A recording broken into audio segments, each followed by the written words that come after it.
கேப்டனுக்கு வழங்கக்கூடிய பத்மபூஷன் விருது வாங்க போறீங்க. இந்த தருணம் எப்படி இருக்கு? முதல்ல உங்கள் அனைவருக்கும் வணக்கம். கேப்டன் கூட நான் ஏர்போர்ட்டுக்கு வரும்போது எப்படி ஒரு பரபரப்பாக இருக்கும் எப்பயுமே ஏர்போர்ட், அந்த ஞாபகங்கள் தான் முதல்ல இன்றைக்கி எனக்கு வருது.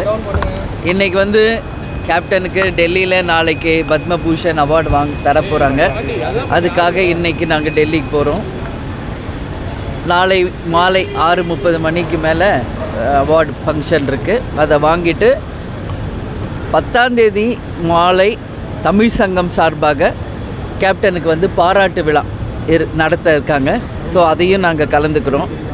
டெல்லி தமிழ் சங்கம் வந்து கேப்டனுக்கு பாரத இந்த விருது பத்மபூஷனுக்காக ஒரு பாராட்டு விழா. ஸோ அதை கலந்துட்டு 11th வந்து நாங்கள் இங்கே வரோம், ஏர்போர்ட்டுக்கு வரோம். இங்கேருந்து கேப்டன் கோயில் வரைக்கும் அனைத்து கழக நிர்வாகிகள் தொண்டர்கள் விரும்பினதற்கு இணங்க நாங்கள் வந்து கேப்டனுக்கு கோவிலுக்கு நேரடியாக எடுத்து சென்று கேப்டனுக்கு அதை சமர்ப்பிக்க இருக்கிறோம்.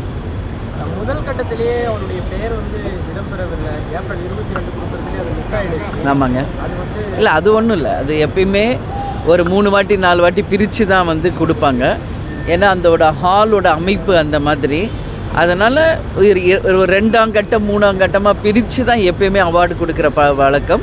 அந்த வகையில் கடந்த முறை வேறு மற்றவர்களுக்கு கொடுத்து இந்த வாட்டி கேப்டனுக்கு அந்த அவார்டு தர இருக்காங்க. அதனால் அன்றைக்கி 9th எங்களுக்கு வந்து அழைப்பு வந்துருச்சு. ஸோ நாங்கள் போய் கலந்துக்கிறோம்.